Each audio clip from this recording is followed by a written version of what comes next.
या city pride group of स्कूल्सच्या founder director आहेत। कारण मला असं वाटतं आम्ही सगळ्या स्त्रियांनी आता आम्ही स्त्री आहोत हे विसरणं गरजेचं आहे। करेक्ट। मी स्त्री आहे का मी एक सक्षम व्यक्ती आहे हे मी ठरवायला पाहिजे। तर शाळेमध्येच मुलांचे बॉयफ्रेंड गर्लफ्रेंड ठरलेले असतात असं मला लक्षात आहे। म्हणजे कॉलेज तर फार जुनं झालं, म्हणजे तोपर्यंत एक 2-3 ब्रेकअप झालेले असतात कॉलेजमध्ये। AI आलं आता सध्या। मला असं वाटतं संध्याकाळी घरी आल्यावर दिवसभरात काय झालं हे छान डिस्कशन असतं। आम्ही चांगले मित्रमैत्रिणी आहोत, एकमेकांचे क्रिटिक आहोत। नमस्कार मंडळी, रमाशंकर प्रस्तुत गप्पांच्या पलीकडले कार्यक्रमामध्ये तुम्हा सगळ्यांचं पुन्हा एकदा स्वागत। तुम्हाला कल्पना आहेच सध्या आपला नवरात्री स्पेशल चालू आहे आणि नवरात्री निमित्त आपण 9 वेगवेगळ्या क्षेत्रात आपली कर्तबगारी सिद्ध करणाऱ्या महिलांसोबत गप्पा मारणार आहोत। आणि नुसत्या गप्पा नव्हे तर गप्पांच्या पलीकडलं त्यांच्याकडून आपण जाणून घेत आहोत। आपण आजच्या पाहुण्यांची ओळख करून घेऊया। डॉक्टर अश्विनी कुलकर्णी, पिंपरी चिंचवडमध्ये शैक्षणिक क्षेत्रात यांचं नाव मानानं घेतलं जातं। या सिटी प्राईड ग्रुप ऑफ स्कूल्सच्या फाउंडर डायरेक्टर आहेत। ATSS college of business studies and computer ॲप्लिकेशनच्या त्या फाउंडर डायरेक्टर आहेत। तसेच IICMR मॅनेजमेंट इन्स्टिट्यूटच्या त्या एक्झिक्युटिव्ह डायरेक्टर आहेत। चैतन्य मेडिकल फाउंडेशन कॉलेज ऑफ फिजिओथेरपीचे त्या मॅनेजिंग ट्रस्टी आहेत। अश्विनी कुलकर्णी मॅडमना आतापर्यंत त्यांच्या कार्याबद्दल अनेक पुरस्कार मिळालेले आहेत, जसं की राष्ट्रीय शिक्षक सन्मान, प्राईड ऑफ PCMC अवॉर्ड, कर्तृत्ववान महिला उद्योजक अवॉर्ड, उद्धवश्री पुरस्कार, महिला भूषण पुरस्कार, तसेच रोटरी क्लब तर्फे व्होकेशनल एक्सलन्स अवॉर्ड। माय गॉड मॅडम, तुमचं खूप खूप अभिनंदन। मला वाटतं आपण आता जास्त वेळ वाया न घालवता सरळ गप्पांकडे वळूया। मला एक सांगा की तुम्ही या शैक्षणिक क्षेत्रात आलात कसे, म्हणजे प्रेरणा कुठून मिळाली? की लहानपणापासूनच तुम्हाला इकडे यावंसं वाटत होतं, की काही कौटुंबिक वारसा होता, की काहीतरी बघून तुम्हाला प्रेरणा नाही मला इकडे जायचंय? ते मला जाणून घ्यायला आवडेल। सगळ्यात महत्त्वाचं म्हणजे शैक्षणिक क्षेत्र हे असं क्षेत्र आहे जिथे समाजाशी सगळ्यात जास्त संबंध येतो। पालक, शिक्षक, कर्मचारी वर्ग, आजूबाजूचा समाज या सगळ्यांशी आपण कायम कनेक्टेड राहतो। आणि त्यामुळे काय होतं की ह्या सगळ्या तरुण पिढीशी आणि ह्या सगळ्या समाजाशी कनेक्ट असल्यामुळे आपण कायम फ्रेश राहतो, आपण कायम पुढारलेले राहतो। आणि माझ्या व्यक्तिगत स्वतःच्या मूळच्या स्वभावाशी खूप जुळणार आहे। म्हणजे एकतर मला माणसं खूप आवडतात, दुसरी गोष्ट लहान म्हणजे यंग लोकांबरोबर राहायला मला आवडतं। त्याचं कारण असं की ते कायमच आपल्याला काहीतरी नवीन सांगत असतात आणि आपल्यालाही स्वतःला वाटतं की आपण तरुण होतो अजूनही। हा सगळ्यात दुसरा फायदा। आणि काय गंमत म्हणजे मी ह्याच्या आधी कॉर्पोरेट क्षेत्रातनं इकडे आले, कारण मी बेसिकली इंजिनियर आहे। त्याच्यामुळे मी कॉर्पोरेट क्षेत्रामध्ये काम करत होते आणि तिथे मी पूर्णतः मशीनशी संबंधित काम करायचे, त्यामुळे माणसांशी संबंध खूप कमी। त्यामुळे माझ्या मूळ स्वभावाशी ते कधीच जुळणार नव्हतं। म्हणजे तुम्हाला मशीन नाही आवडत, तुम्हाला माणसं आवडतात। क्या बात आहे। तुम्ही आता म्हणालात की तुम्ही इंजिनियर आहात, मग डॉक्टर अश्विनी कुलकर्णी हे काय बाबा? म्हणजे तुम्ही डॉक्टर कशातले आहात? म्हणजे मला वाटलं माझ्यासारखेच बोलीचे डॉक्टर किंवा कुठले डॉक्टर आहात? तुम्ही अगदी बरोबर ओळखलं, मी डॉक्टर ऑफ फिलॉसॉफी आहे। म्हणजे मी इंजिनियर होते, मग मी MBA केलं। त्याच्यानंतर असं जेव्हा ठरवलं की आपल्याला हे सगळं मशीन आणि हे सगळं जे यांत्रिक आयुष्य आहे ते नाही जगायचंय, तेव्हा असं ठरवलं। आणि घरचा वारसा होताच की संस्था होती, त्याच्यामुळे असं ठरवलं की आपण ह्या क्षेत्रात वळूया। आणि शैक्षणिक क्षेत्र हे असं क्षेत्र होतं की जे माझ्या आवडीचं होतंच पहिल्यापासून। मी खूप चांगल्या शाळेत शिकलेली आहे, ज्ञान प्रबोधिनी सारख्या, त्याच्यामुळे तो पण एक होती की माणसं घडवायची असतील तर शाळा हे खूप चांगलं स्ट्रॉंग माध्यम आहे। त्याच्यामुळे मी जेव्हा इकडे यायचं ठरवलं तेव्हा हा सगळ्यात महत्त्वाचा भाग होता की आपल्याला ह्याच्यात काहीतरी बदल करता नक्की येईल, आणि तो बदल करण्यासाठी मी इकडे आले। त्यामुळे त्यावेळी इंजिनियर होल्यावर शाळा काढायची हे थोडंसं लोकांच्या किंवा माझ्यासुद्धा पचनी पडणारं नव्हतं। मग आपण काही शालेय शिक्षणातली कुठली डिग्री घेतलेली नाही, मग आपण हे कसं जमणार आपल्याला? म्हणून असं ठरवलं की आपण आपली डॉक्टरेट जी डिग्री आहे ती शैक्षणिक क्षेत्राशी संबंधित करावी। तुम्ही म्हणालात कौटुंबिक वारसा, म्हणजे या औद्योगिक तंत्रशिक्षण संस्था ही जी संस्था आहे ती बेसिकली तांत्रिक शिक्षण देणारी संस्था होती पूर्वी, आणि माझ्या वडिलांनी ती स्थापन केली। वडिलांचं नाव कैलासवासी मनोहर जांभेकर, म्हणजे ते सगळ्यात महत्त्वाचं प्रेरणास्त्रोत आहेत। आणि प्रत्येक वेळी काहीतरी नवीन करणं आणि कायम आहे त्याच्यापेक्षा पुढारलेले विचार ठेवणं हे मी त्यांच्याकडनं शिकले। त्यामुळे प्रयोग करायला न घाबरणं हे सुद्धा मी त्यांच्याकडनं शिकले। क्या बात आहे, वा वा वा, मस्त, खूप छान। अश्विनी मॅडम, तुम्ही या शैक्षणिक क्षेत्रात बरीच वर्ष काम करत आहात, तर महिला म्हणून काय आव्हानं या क्षेत्रात आहेत हे आम्हाला जाणून घ्यायला आवडेल। पहिल्यांदी म्हणजे आव्हानं आलीच, अडचणी आल्याच, पण त्या स्त्री म्हणून आल्या का हे जरा थोडंसं वादातीत आहे. बरं. कारण मला असं वाटतं आम्ही सगळ्या स्त्रियांनी आता आम्ही स्त्री आहोत हे विसरणं गरजेचं आहे. करेक्ट. मी स्त्री आहे का मी एक सक्षम व्यक्ती आहे हे मी ठरवायला पाहिजे आणि समाज माझ्याकडे तसंच बघतो. मी स्त्री म्हणून त्यांच्या समोर आले तर ते मला स्त्री म्हणून बघतात. मी जर सक्षम व्यक्ती म्हणून बघितले तर ते मला तेवढी नक्कीच शक्ती देतात. त्यामुळे मला असं वाटलं की हा विचार फार माझ्या करिअरमध्ये आला नाही किंवा मी त्याचा फार विचारही केला नाही. अर्थातच मुलं लहान असताना ती जबाबदारी, नंतर आपण प्रौढ झाल्यावर आपले म्हातारे आईवडील ही जबाबदारी, ह्या जबाबदाऱ्या होत्याच आणि त्या मला वाटतं त्या सगळ्यांनी वेळोवेळी मला कायम मोठा आधारस्तंभ ते सगळे होते माझ्या आयुष्यात. माझे पती किंवा माझी मुलं ही मी आई घरात नसते, लहानपणापासून आई घरात नसते हे त्यांना माहिती होतं. कारण तो जेव्हा मुलं लहान असतात तेव्हा आपल्या करिअरचा सगळ्यात जास्त स्ट्रगलिंग पिरियड असतो नेहमीच. त्याच्यामुळे आई आपली घरात नसते, पण आई आपली घरात नसताना काय करते हे जर आपण त्यांना सांगितलं तर मुलं मला असं वाटतं एकतर स्वावलंबी होतात, जास्त त्यांना जाण येते पटकन आणि त्यांची बिघडायची भीती जाते. कारण हे सगळं आपल्या बरोबर राहण्याचा आनंद गमावून आईला हे सगळं करावं लागतं याची जाणीव कायम राहते. त्यामुळे मला असं वाटतं की महिला म्हणून या अडचणी येण्याच्याच बरोबर महिला होते म्हणून या सगळ्या लोकांनी सपोर्टही केला. बरोबर. त्यामुळे मला असं नाही वाटत की महिला म्हणून मी काही त्याचं भांडवलही करावं. म्हणजे त्याचे फायदे आणि तोटे हे दोन्ही आता विसरायला पाहिजे आता 21व्या शतकात आपण. बरोबर बरोबर. ऍक्च्युअली ते करणं गरजेचं आहे. अगदी बरोबर. आणि महिला म्हणून जाऊ दे, पण एरवी या क्षेत्रात अशी काही सांगायला तुम्हाला आवडतील आव्हानं, काय चॅलेंजेस, की कशा प्रकारे मला कारण की मगाशी तुमच्या उत्तरात तुम्ही म्हणलं की ह्या क्षेत्रात येण्याचं प्रेरणा अशी होती की मला काहीतरी याच्यात बदल घडवून आणावा असा वाटतो, तर तो काही तुम्ही सुरुवात केली किंवा तसं काही? जसं मी तुम्हाला सांगितलं तसं शैक्षणिक क्षेत्र हे कुठल्याही समाजासाठी हे फार मोठा बॅकबोन असतो कुठल्याही समाजाचा, की आपली जी पुढची पिढी आहे त्याच्यावर त्यांना आपण कशा पद्धतीने पुढे आणणार आहोत, त्यांच्यावर आपण काय पद्धतीने संस्कार करणार आहोत आणि त्यांना कुठली आपण एक दिशा देणार आहोत हे मला वाटतं सगळ्यात स्ट्रॉंगली शाळा ठरवते. आपली चांगली शाळा, आपले चांगले शिक्षक यांचा आपल्या मनावर खूप मोठा परिणाम आयुष्यभर राहतो. आणि त्यामुळे जेव्हा शाळा काढायची ठरवली, जसं मी तुम्हाला सांगितलं तसं ते नवीन होतं माझ्यासाठी, पण मला हे नक्की ठामपणे माहिती होतं की वयाची 4 ते 14 वर्ष मुलं जेव्हा शाळेत असतात तेव्हा आपण ऍक्च्युअली त्यांना ट्रान्सफॉर्म करू शकतो पूर्ण पद्धतीने. आणि एवढा मोठा कालावधी जेव्हा आपल्या हातात असतो आणि कॅप्टिव्ह हातात असतो तेव्हा आपण जर त्याचा उपयोग करून घेतला नाही तर त्याच्यासारखे दुर्दैवी आपण नाही. त्याच्यामुळे चांगली शाळा काढणं हा समाजाची खूप मोठी गरज आहे असं वाटलं मला. असं वाटतं 2003 साली जेव्हा आम्ही शाळा काढली, पहिली आमची शाळा, तेव्हा पिंपरी चिंचवड कात टाकत होतं. म्हणजे नाविन्याकडे जाण्याची वाटचाल ऑलरेडी चालू होती आणि एक ऑटोमोबाईल सिटी किंवा औद्योगिक नगरीकडून एक सांस्कृतिक नगरी, शैक्षणिक नगरी अशी वाटचाल सुरू झाली होती. त्यामुळे लोक इथे राहायला यायला लागले होते आणि त्याच्यामुळे मग त्या सगळ्यांसाठी चांगली शाळा असणं हा फार महत्वाची गरज होती. आणि मग ती वेगळी शाळा असली पाहिजे. मग ती वेगळी शाळा असली तर असेल तर आपल्याकडे तशा पद्धतीची काही स्वप्न पाहिजे, तशा पद्धतीची आपल्याकडे दिशा पाहिजे. त्यामुळे तेव्हा जेव्हा मी आणि माझी बहीण डॉक्टर दीपाली सवाई आम्ही दोघींनी शाळा काढायची ठरवली. आणि शाळा काढताना मला आठवतं की अनुभव काय शून्य, तुम्ही BEd आहात का नाही, पण मग आम्हाला काय करायचं हे फक्त सांगितल्याने सुद्धा आपण लोकांना किती पद्धतीने प्रेरित करू शकतो ह्याचं मूर्तिमंत एक्झाम्पल सिटी प्राईड स्कूल आहे. कारण तेव्हापासून आम्ही जेव्हा ती शाळा काढली तेव्हा ती हळूहळू मोठी होत गेली. प्रत्येक वेळी नवीन प्रयोग, प्रत्येक वेळी प्रयोग असला की पहिल्यांदाच मी सांगते की ह्याच्यात खूप चुका होणार आहेत. म्हणजे पालकांनाही माहिती असतं की आता दरवर्षी काहीतरी नवीन होणार, मग त्याच्यावर काही चुका होणार, मग त्या आपण कशा सुधारणार. तर हे जिवंतपणाचं लक्षण आहे, चुका करणं, सुधारणं. मी नेहमी म्हणत असतो चुकतो तो माणूस आणि चुकीतनं शिकतो तो शहाणा माणूस.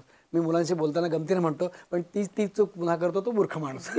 तीच चूक अगदी बरोबर. मी नेहमी पालकांना सांगायची तीच चूक आम्ही परत करणार नाही, पण नवीन करू. तर त्याच्यामुळे मला असं वाटतं की आपण जेव्हा खूप प्रांजळपणे आणि प्रामाणिकपणे आपण सांगतो समोरच्याला की हे होऊ शकतं, पण आपल्याला ट्राय करायचंय, आपल्याला काहीतरी नवीन करून बघायचंय आणि हे असं मी करणार आहे आणि हे का करणार आहे, बेसिकली काय करणार आहे आणि का करणार आहे दोन्ही सांगावं लागतं. बरोबर. ज्यांच्यावर आपण प्रयोग करतो बरोबर, त्यांना उत्तर माहित असेल, त्यांना माहिती असतं आणि ते आपल्या बरोबर राहतात त्याच्यामुळे कायम. आणि आय थिंक की हे सिटी प्राईडच्या बाबतीमध्ये गेल्या 24-25 वर्षामध्ये हे आम्ही नक्की सिद्ध करून दाखवलंय की प्रयोग हे करतच राहिले पाहिजे. आम्ही डोळ्यानं बघतो की एवढं रोपटं तुम्ही म्हणता 2003ला, आता त्याचा वटवृक्ष झाला. मला वाटतं आता एक सेकंड कॅम्पस चौथा आता येतोय. चौथं आहे का? चौथी शाळा. म्हणजे माझी माहिती चुकीची, कारण की रावेचे तिथे काहीतरी काम चालू आहे. नाही, आता आमच्या 3 शाळा ऑलरेडी आहेत. आता आम्ही चौथी काढतोय शाळा. बापरे वा वा. अजून बऱ्याच शाळा, चांगले उपक्रम तुम्ही करत राहू अशी तुम्हाला शुभेच्छा देतो. मगाशी तुम्ही जे उत्तर दिलं खूप छान दिलं की शिक्षण हा मुलांचा पाया असतो. म्हणजे पुढची पिढी घडवायची असेल तर शिक्षकांच्या आणि त्या शाळेच्या हातात असतं, आणि त्यासाठी तुम्ही या क्षेत्रात आला आणि तुम्ही प्रामुख्यानं त्याच्यावर भर देताय. मी सुद्धा मनशक्ती केंद्र लोणावळ्याच्या माध्यमातून वेगवेगळे लेक्चर्स आम्ही घेत असतो. म्हणजे मनशक्तीतर्फे तर खास शिक्षक सक्षमीकरण कार्यशाळा घेतली जाते. आणि मी माझ्या लेक्चर्समध्ये पण मी सांगत असतो की आम्ही डॉक्टर म्हणजे पेशंटचं जीव त्यांच्या हातात असतो आणि शिक्षकांच्या हातात त्याचं भवितव्य असतं. बरोबर. तर तुम्ही खूप छान पद्धतीने हे करत आहात. मला एक आता पुढचा प्रश्न असा गमतीशीर विचारायचा आहे की अख्खं जग 2020 मध्ये कोविडला सामोरं गेलं, आणि कोविडच्या काळात मला वाटतं सगळ्यात जास्त सफर कोण झालं असेल तर शाळा आणि शिक्षक. मी गमतीनं असं म्हणत असतो की कोविडच्या आधी सगळे पालक मुलांना म्हणत होते, एक अभ्यास कर, मोबाईल बाजूला ठेव. आणि कोविड जेव्हा ऑनलाईन शाळा जोड, एक मोबाईल हातात घे, लेक्चर अटेंड कर. तर ह्या काळात मला वाटतं तुम्हाला खूप अडचणी आल्या. काय काय अडचणी आल्या, म्हणजे कोविडच्या नंतर आणि आधीची शाळा, ते शिक्षण, काय बदल झाला मुलांमध्ये? आय थिंक की ते एक सगळ्यात मोठं आव्हान होतं. म्हणजे ज्याचा विचार न केलेलं असं ते आव्हान होतं असं मी म्हणेन. पण त्या आव्हान जेव्हा येतं, कुठलंही आव्हान आणि कुठलाही चॅलेंज जेव्हा आपल्या समोर येतो तेव्हा पहिल्यांदा आपण गांगरून जातोच थोडंफार. आणि हे तर असं आव्हान होतं की हे सगळ्या जगासमोरच आव्हान होतं. त्यामुळे त्याच्यामधून काही पळवाट नव्हती, चॉईस नव्हता. त्याला समोरं जाणं गरजेचं होतं. आणि पहिली गोष्ट म्हणजे त्याच्यानी आपला माइंडसेट बदलण्याची गरज होती की मोबाईल हातात घेऊ नकोस आणि मोबाईल हातात घे. ह्या जे ट्रान्सफॉर्मेशन विचारांचं आहे की टेक्नॉलॉजी शिवाय पर्याय नाही, हे लोकांना कळलं. सगळ्या स्तरातल्या लोकांना कळलं की टेक्नॉलॉजी लागणार. आणि जेव्हा आपण म्हणतो टेक्नॉलॉजी हे it is a wise pen, माझ्या दृष्टीने पेनावनी काय लिहायचं हे कोण ठरवतं? माणूस ठरवतो. त्यामुळे तुम्ही मोबाईलचा वापर कशासाठी करू शकता? चांगल्या गोष्टीसाठी करू शकता, वाईट गोष्टीसाठी करू शकता. त्या 2 वर्षामध्ये सगळ्यांनी पहिल्यांदा हे मान्य केलं की टेक्नॉलॉजीची गरज आहे. आणि माझी स्वतःची बॅकग्राऊंडच टेक्नॉलॉजीची असल्यामुळे हे पहिल्यापासून आमच्या शाळेत होतं. म्हणजे टेक्नॉलॉजी वॉज ऑलवेज युज्ड. आम्ही कायम वापरली टेक्नॉलॉजी. आणि आम्ही नेहमी त्याच्याबाबत असं म्हणत आलो की टेक्नॉलॉजीचा वापर जर केला तर आपलं काम जास्त इफेक्टिव्ह आणि एफिशियंट होऊ शकतं. पण त्याचा चुकीचा वापर केला तर कुठलीही गोष्ट ही चांगली नाहीच. त्या 2 वर्षामध्ये मला असं वाटतं की आम्हाला हे कळलं की आपल्याला मुलांशी कनेक्टेड राहायचं असेल तर हे माध्यम जरी असेल तरी त्यांच्याशी इमर्सिव्ह, म्हणजे आपण जो म्हणू की त्यांच्या आतपर्यंत जाणारा अनुभव जर पाहिजे असेल तर फिजिकल एन्व्हायरमेंटची खूप गरज आहे. हेही सगळ्यांनी ओळखलं. त्यामुळे अजून एक झालं की जी पुढची पिढी होती की ज्यांना वाटत होतं की technology is the only solution forward, हे नाहीये. शाळांचं महत्त्व हे खूप अधोरेखित झालं. मुलं जेव्हा 2 वर्षानंतर परत आली शाळेमध्ये तेव्हा पालक पूर्वी म्हणायचे मुलांना अजिबात वेळ मिळत नाही, शाळा जास्त वेळ असते, तुम्ही हा हॉबीज कमी करा, हे कमी करा, मुलांना लवकर घरी येऊ दे. मी आल्यावर पहिल्यांदा माझा प्रश्न पालकाने विचारला की आता तुम्ही घरात होतात, मुलंही घरात होती, मग काय केलं 2 वर्ष? तेव्हा कुठेतरी जाणवलं की हे नाहीये, हे असं नाहीये की ती मुलं, आपल्याला त्यांना quantity of time is not important, you should have quality of time. आणि तो क्वालिटी ऑफ टाइमसाठी शाळेची गरज आहे, आपली गरज आहे, शाळेचीही गरज आहे. आणि त्यामुळे मला असं वाटतं की आताच्या ज्या शाळा आहेत त्या जास्त प्रगल्भ झाल्यात. त्यामुळे करोना हे जर तुम्ही म्हणला तसं शैक्षणिक क्षेत्रावरचं त्यावेळेचं आव्हान हे आता हॅज कन्व्हर्टेड इंटू अन संधी, अपॉर्च्युनिटी. आय थिंक वेगवेगळे शैक्षणिक मार्ग त्यांनी दिले आणि टेक्नॉलॉजी ही पटकन ऍक्सेप्ट झाली. आमच्या ज्या मिडल एजच्या टीचर्स होत्या त्यावेळी पहिली 2-3 दिवसच मी म्हणेन, महिने सुद्धा नाही, कारण त्याला ऑप्शन नव्हता की सगळ्यांनी ऑनलाईन शिकवायलाच पाहिजे. बरोबर. आम्हाला जमत नाही असं कित्येक वर्ष म्हणणाऱ्या टीचर्स ह्या इतक्या सुंदर ऑनलाईन लेक्चर्स घ्यायला लागल्या. त्यांना कळलं की तरी मुलं दिसतायत त्या स्क्रीनमध्ये दिसत असली तरी, आणि ते त्यांना त्या वाट बघतायत की आम्ही त्यांना शिकवू. तर आय थिंक हा एक वेगळी एम्पॉवरमेंट होती त्या पिढीला, जी मिडल एजची पिढी होती की ज्यांना कम्प्युटरची भीती होती, त्यांची ती भीती गेली. बरोबर. आणि टेक्नॉलॉजीची भीती जाणं हे सुद्धा एक खूप मोठी अचिव्हमेंट आहे. बरोबर बरोबर. ती सगळ्या स्तरातल्या लोकांची गेली. आजी आजोबांपासून, आजी आजोबा ऑन करून द्यायचे मुलांना, मुलांना टेक्नॉलॉजी कळली. मला असं वाटतं की एवढं पर्कोलेशन ऑफ टेक्नॉलॉजी एवढ्या फास्ट हे फक्त कोरोनामुळे झालं. त्याचे मी करोना चांगला गोष्ट आहे असं नाही म्हणते, पण त्याचे हे फायदे जर आपण बघितले तर ते पण काही कमी नाही. म्हणजे संकट होतं, पण संकटामुळे संधी सुद्धा निर्माण झाली. आणि आपण इतिहासात बघितलं तर कुठलंही संकट हेच पुढच्या संधीची किंवा परिवर्तनाची नांदी असते. त्यामुळे संकट आलीच नाही तर आपण पुढे जाणारच नाही. Correct correct. त्याच्यामुळे मला असं वाटतं की त्याच्याकडे असं जर बघितलं तर एक नव्याने आपण शिक्षणाकडे बघायला लागलो त्याच्यानंतर. आणि तुम्हाला दुसरं सांगते की NEP नॅशनल एज्युकेशन पॉलिसी 2020 मध्येच आली. त्यांना माहित नव्हतं करोना येणार आहे, पण आय थिंक ते दोन्ही जुळून आलं. मॅडम, तुम्ही आता NEP म्हणजे नॅशनल एज्युकेशन पॉलिसी बद्दल काहीतरी म्हणालात, म्हणजे नवीन काही अशी पॉलिसी आली आहे का की म्हणजे याच्यानं मला एक सांगायला आवडेल. माझी मुलगी शाळेत असताना ना ती उत्तरं कधीच पुस्तकातली किंवा असे पाठ करून लिहायची नाही, ती वाचायची आणि तिच्या भाषेत लिहायची आणि तिला मार्क कमी पडायचे. म्हणजे ते असे चिडचिड करायचे की हे system, I don't like this system, की नुसतं पाठ करून तिकडे हे सगळं परीक्षार्थी झालंय म्हणे, मला विद्यार्थी होता येत नाही. तर त्याच्यावर काही नवीन आलंय का म्हणजे त्याच्यात ह्या NEP मध्ये? नॅशनल एज्युकेशन पॉलिसीचं बेसिकली ते असं म्हणतात की त्याचे जे स्ट्रक्चर आपल्या शिक्षणाचं आपण म्हणतो, म्हणजे अगदी शालेय शिक्षण असेल किंवा उच्च शिक्षण असेल, हे आपल्याला समाजाशी किंवा बाहेर आपण व्होकेशनशी कसं कनेक्ट करू शकू. कारण नाहीतर ते वेगवेगळे कंपार्टमेंट्स नाही आहेत की शिक्षण घेतलं मग आपण जेव्हा नोकरी करायला लागतो किंवा आपण जेव्हा समाजाशी पुढे जाऊन कनेक्ट होतो तेव्हा आपण जे शाळेत शिकलो, जे आपण कॉलेजमध्ये शिकलो, त्याचा त्याच्याशी संबंध आहे का.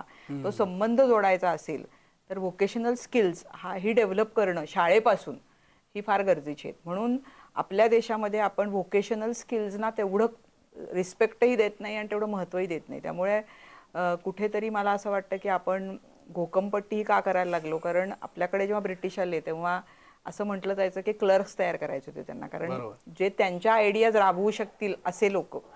पण आपली gurukul system was not like that. त्यांनी नेहमी असा विचार केला की आपण नवीन ज्ञान कसं तयार करू शकू, क्रिएट करू शकू. तर नॅशनल एज्युकेशन पॉलिसी ही आपल्या भारताला त्या लेव्हलला किंवा त्या ठिकाणी नेण्याची इच्छा धरून केलेली पॉलिसी आहे. त्याच्यामुळे समाजाशी किंवा व्होकेशनशी कनेक्ट करणारं शिक्षण हा एक महत्त्वाचा भाग आहे. त्यामुळे तुमच्या समाजात असलेले डॉक्टर्स असतील, इंजिनियर्स असतील, आर्किटेक्ट्स असतील, तुमच्यासारखे कलाकार असतील, हे शिक्षणाशी कसे कनेक्ट करता येतील. हे जर झालं तर, मी सोप्या भाषेत सांगते फार, पण ह्याची खूप गरज आहे. आणि मग त्याच्यासाठी वेगवेगळी आयुध आहेत आणि त्याच्यातली एक टेक्नॉलॉजी. बरोबर. सो म्हणून मी सांगितलं की टेक्नॉलॉजीची गरज आणि NEP हे बरोबरच आलं, एकत्र झालं. त्यामुळे आमच्यासारख्या प्रयोगशील लोकांसाठी ती खूप फार मोठी संधी होती, चांगली संधी होती. आता मला एक वेगळाच जरा गमतीशीर प्रश्न विचारायचा आहे, कारण की मी स्वतः बऱ्याच शाळांमधनं मोटिवेशनल लेक्चर्स घ्यायला जात असतो. तर शाळांमधनं किंवा काही पालक माझ्याकडे काउन्सिलिंगसाठी येतात. तर मला असं लक्षात आलं की म्हणजे आपलं जनरेशन, माझं किंवा आताचं सगळंच म्हणजे जेनझी झालेलं आहे खरोखर. तर शाळेमध्येच मुलांचे बॉयफ्रेंड गर्लफ्रेंड ठरलेले असतात असं मला लक्षात आहे. म्हणजे कॉलेज तर फार जुनं झालं, म्हणजे तोपर्यंत एक 2-3 ब्रेकअप झालेले असतात कॉलेजमध्ये. म्हणजे शाळांमध्येच बॉयफ्रेंड गर्लफ्रेंड असं कसं काय बाबा. म्हणजे माझ्याकडे एक पालक आले होते बाई, त्यांच्या मुलीला घेऊन की हिला तिच्या मैत्रिणी चिडवतात, तिला बॉयफ्रेंड नाही आहे म्हणून त्यांनी चिडून फेसबुकवर बॉयफ्रेंड बनवला. म्हणजे 10वी मध्ये असताना मुलीचं, जानेवारीमध्ये प्रिलिमच्या आधी. तर मला ते थोडंसं शॉकिंग वाटलं. आणि तर ह्या गोष्टी तुमच्या पाहण्यात येतात का, आणि मग तुम्ही कसं त्या मुलांशी आणि पालकांशी हँडल करता? मला असं वाटतं जसजसं आपण काळाच्या पुढे चाललोय त्याच्याबरोबर काय व्हायला लागले की आपली मुलं जे 11वी-12वी मध्ये ज्या पद्धतीचा विचार करायची ती 5वी-6वीतच करायला लागलीत. म्हणजे बायोलॉजिकली पण हे होतंय, असं प्रूव्ह झालंय. आणि दुसरी गोष्ट, त्यांच्या आजूबाजूचं जे एन्व्हायरमेंट आहे ना ते खूप कॉम्पिटिटिव्ह आहे सगळ्याच पद्धतीने.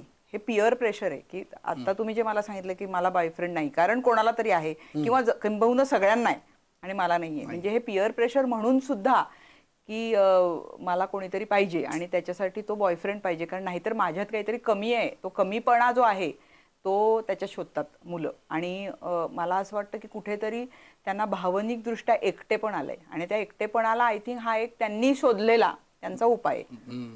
आणि शाळेनी किंवा पालकांनी सुद्धा त्याच्याकडे कशा पद्धतीने बघावं की हे जितकं तुम्ही त्याला नॅचरली बघाल त्याच्याकडे, तितके आय थिंक त्याच्यामधले मधून वेगळे प्रश्न तयार होणार नाहीत. कारण हे सगळं बरोबर आहे किंवा हे सगळं ठीक आहे, पण हे थोडंसं आत्ता फोकस तो नसावा, तो काही वर्षांनी आपल्याला करता येईल. किंवा एखादी मुलगी एखाद्या मुलाला जर चांगलं किंवा काहीतरी अचीव करायला मदत करत असेल, म्हणजे 9वी-10वीत अशा खूप आम्ही केसेस बघितल्यात की एखादा मुलगा एकटा पडलाय पण त्याला एखादी मैत्रीण असते, ती मैत्रीण आहे का गर्लफ्रेंड आहे ह्याच्यामधलं त्यांना कळत नाही ते त्या वयामध्ये. हो बरोबर आहे. तर मला असं वाटतं की त्यांचं परसेप्शन त्याच्या बाबतीत वेगळं असतं. मग आपण बोलून बोलून त्यांचं चुकीचं परसेप्शन तयार करतो कशाला उगाच की हे नसलेल्या गोष्टी भयंकर डोक्यात आहे, कशाला काहीतरी तुमच्या डोक्यात वेगळं चाललंय, जी विकृती त्यांच्या खरं म्हणजे डोक्यात नसते नसेल सुद्धा खूप वेळा. कदाचित. I feel. आणि खूप वेळा त्यांच्या पर्स्पेक्टिव्हनी जर आपण बघायला शिकलो ना तर खूपसे प्रॉब्लेम्स नसतात ऍक्च्युली. आता कार्टून फिल्म्स आपण बघतो, कार्टून नेटवर्क हे मुलांना बघण्याचं चॅनल आहे. तुम्ही बघा कार्टून फिल्म्स मध्ये कितीतरी बॉयफ्रेंड अँड गर्लफ्रेंड असतात. ते बघा, बघून आपण मुलांना सांगतो की हे तुम्ही नाही हा विचार करायला पाहिजे. हे मला असं वाटतं दुटप्पीपणा आहे आपला. कॉन्ट्रडिक्शन आहे. मला वाटतं जेवढं तुम्ही नॅचरली त्याच्याकडे बघाल, आमच्याकडे तर काउन्सिलिंग असतं त्याच्यावर. सोशल मीडियाचा केवढा वेगळ्या पद्धतीने बॉयफ्रेंड गर्लफ्रेंड हा आता फारसा इम्पॅक्ट नवरून आता ते पबजी सारखे गेम्स किंवा अशा पद्धतीने मुलं जे डिस्ट्रक्टिव्ह गोष्टींकडे चालले ते जास्त डेंजरस आहे. म्हणजे थोडक्यात पालकांनी सुद्धा काही गोष्टी ऍक्सेप्ट करणं आणि त्याला कशा पद्धतीने रिॲक्ट होणं हे सगळ्यात जास्त पालक आणि शिक्षक सुद्धा दोघांनी. शिक्षक हे आपल्या जनरेशनचे आहेत ना, बरोबर. त्यामुळे त्यांना असं मुलं बोलायला लागली की तो मुलगा आता वाया गेला हे म्हणून आम्हाला टीचर्स साठी खूप समुपदेशन करावं लागतं पालकांसारखंच. बरोबर बरोबर. की त्यांनी त्याच्याकडे कसं बघितलं पाहिजे. मगाशी आपण म्हणालो की कोविड नंतर टेक्नॉलॉजीचा वापर वाढला, AI आलं आता सध्या. AIचा वापर आमच्या क्षेत्रामध्ये जर म्हणाल तर एक ती सोबत भावेची एक सिरियल आली की तो तरुणपणीचा सोबत भावे त्याच्यात दिसतो आहे. AI मुळे अक्षरशः नवीन गाणी मोहम्मद रफीच्या आवाजात ऐकायला मिळत आहेत. AI मध्ये कोणाच्याही आवाजात कोणीतरी फोन करून फ्रॉड करून सायबर क्राईम सुरू झालेले आहेत. तर ह्या AI किंवा ह्या टेक्नॉलॉजीचा शैक्षणिक क्षेत्रावर कसा परिणाम होतो, म्हणजे मुलांच्या दृष्टीने पुढे भवितव्य काय आहे, की त्यांचं शिक्षण कसं असणार आहे आणि नंतर AI मुळे नोकऱ्या मिळणारच नाही की काय, असं काही याबद्दल जरा जाणून घ्यायला आवडेल. अजूनही आपण AIच्या खूप बेसिक स्टेजला आहोत. म्हणजे अजून AI आणि ऑटोमेशन ह्याच्यातला फरक आपल्याला कळत नाही. आपल्याला वाटतं हे ऑटोमेशनच आहे. AI is much ahead of automation. AI is actually तो ह्युमन थिंकिंगला मिमिक करतोय. त्यामुळे माणसाच्या स्ट्रेंथ्स या AI हळूहळू रिप्लिकेट करतोय. म्हणून आता आपण असं म्हणतोय की तो माणसाला जेव्हा तो मिमिक करतोय त्याचा अर्थ माणूस त्याच्यापेक्षा श्रेष्ठ आहे. माणसाकडे विचार करण्याची क्षमता आहे, एम्पथी आहे, त्याच्याकडे क्रिएटिव्हिटी आहे, ती त्या AI कडे नाहीये. पण आपल्याला लक्षात घ्यायला पाहिजे की AI इज कलेक्टिव्ह इंटेलिजन्स. म्हणजे Wien you say artificial intelligence collectively created from the data generated by humans. त्यामुळे एक ह्युमन बिंग त्यांना किती फेस करू शकणार. म्हणजे एका माणसाची creativity versus collective data of so many decision making, data points for decision making. त्यामुळे हे खूप मोठा लाट आहे ही. म्हणजे ही सगळं बदलणार आहे. आणि हे सगळं जेव्हा बदलणार आहे तेव्हा आपल्याला लक्षात ठेवलं पाहिजे की कुठलीही टेक्नॉलॉजी आणि कुठलीही नवीन गोष्ट ह्याच्यासाठी येते की आयुष्य माणसाचं सोपं व्हावं, एफिशियन्सी इन्क्रीज व्हायला पाहिजे, इफेक्टिव्हनेस इन्क्रीज व्हायला पाहिजे. हे जेव्हा आपण म्हणतो तेव्हा त्यांनी काय होतं, शेवटी जेव्हा एफिशियन्सी वाढते तेव्हा तुमचा वेळ वाचतो, तुमची कॉस्ट कमी होते.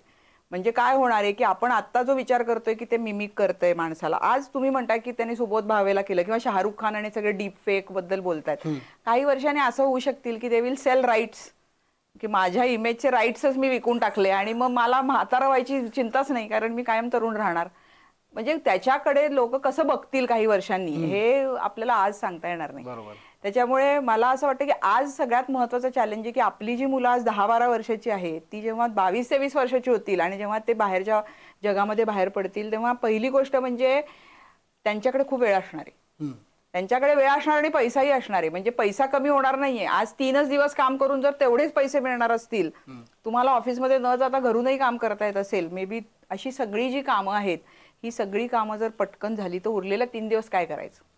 आणि त्या 3 दिवसासाठी जर आपण त्यांना पर्पज दिला नाही आयुष्याचा तर मग काय होणार आहे. तर हे सगळं जे आता आपण बघतोय की distraction, going on wrong direction, depression, हे सगळं होणार आहे कारण एंगेजमेंट नाहीये. बरोबर. पण आज आपण त्याच्याबद्दल न विचार करता आपण फक्त हा विचार करतोय AIची टेक्नॉलॉजी त्या मुलांना शिकवली पाहिजे आणि तेच सारखं केलं पाहिजे. आणि आपल्या सगळ्यात भारताच्या सगळ्यात महत्त्वाचा प्रॉब्लेम असा आहे की वी ऑलवेज आपण शिक्षण ह्याच्यासाठी केलं की आपल्याला जॉब मिळावा. म्हणजे तुम्ही स्वतः डॉक्टर आहात पण तुम्ही हे करता कारण it is not about money, it is की मला हे आवडतं म्हणून मी करतो. आनंदासाठी शिक्षण हा प्रकारच आपल्याकडे कमी आहे.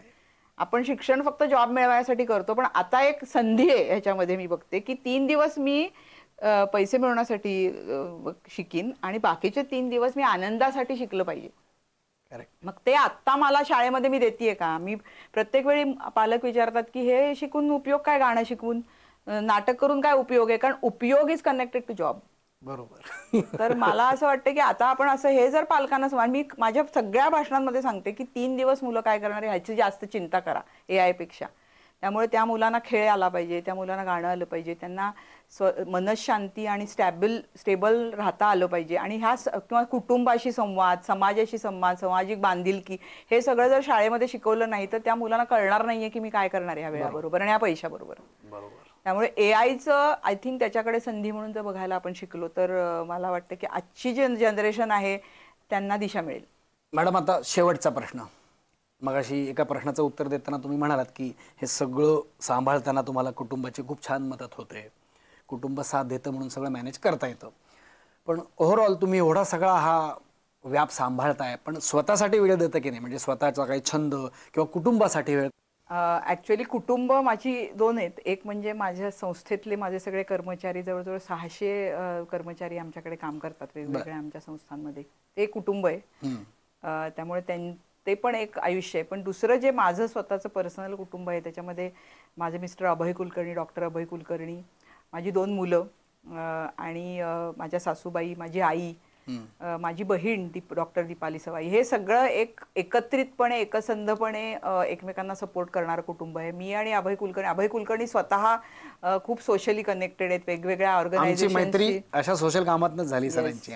खूप वेगवेगळ्या ऑर्गनायझेशनशी कनेक्टेड आहेत आणि ते स्वतःही खूप बिझी असतात. त्यामुळे मला असं वाटतं संध्याकाळी घरी आल्यावर दिवसभरात काय झालं हे छान डिस्कशन असतं. आम्ही चांगले मित्रमैत्रिणी आहोत, एकमेकांचे क्रिटिक आहोत. त्याच्यामुळे घरातूनच क्रिटिसिझम असतो सारखा. त्याच्यामुळे आय थिंक की खूप गिव्ह अँड टेक आणि छान रिलेशनशिप आहे. माझी मुलं सुद्धा, दोन्ही मुलं अतिशय सुजाण आहेत, अतिशय इंडिपेंडंट आहेत आणि मला असं वाटतं तिघही म्हणजे दोन्ही मुलं आणि अभय हे तिघही माझ्यासाठी मोठा आधारस्तंभ आहेत आणि आय थिंक पिलर आहेत. आणि त्यामुळे एवढं सगळं पुढे जाताना मागे कुठेतरी अँकरिंग इफेक्ट लागतो, तो ते नक्की देतात. गुड. खूप छान मॅडम. खरं तर अजून गप्पा मारायच्या आहेत, अजून तुमच्याकडनं आम्हाला जाणून घ्यायला आवडेल, पण सध्या वेळेचे मर्यादामुळे आपण इथे थांबूया. पण नंतर भविष्यात पुन्हा एकदा आपण केव्हा तरी वाटल्यास जोडीने मी तुम्हाला बोलवीन आणि छान गप्पा मारूया मस्तपैकी. तुम्ही इथे आलात अतिशय शॉर्ट नोटीसवर, लगेचच तयार झालात आणि आमच्या प्रेमाखातर आलात म्हणून एक रमाशंकर फिल्म्सतर्फे एक प्रेमाची भेट म्हणून एक तुळशी स्वरूप आणि ज्ञान भेट. मग मंडळी, गप्पांच्या पलीकडल्या मधला आजचा भाग तुम्हाला कसा वाटला? आवर्जून आमच्या कमेंट सेक्शनमध्ये लिहा. आवडला असेल तर लाईक करा आणि असे छान छान व्हिडिओ पुढे सुद्धा तुम्हाला बघायचे असतील तर आमच्या रमाशंकर फिल्म्स यूट्यूब चॅनलला सबस्क्राईब करा आणि अशा व्हिडिओचं नोटिफिकेशन आधीच मिळण्यासाठी बेल आयकॉन बटन दाबायला विसरू नका.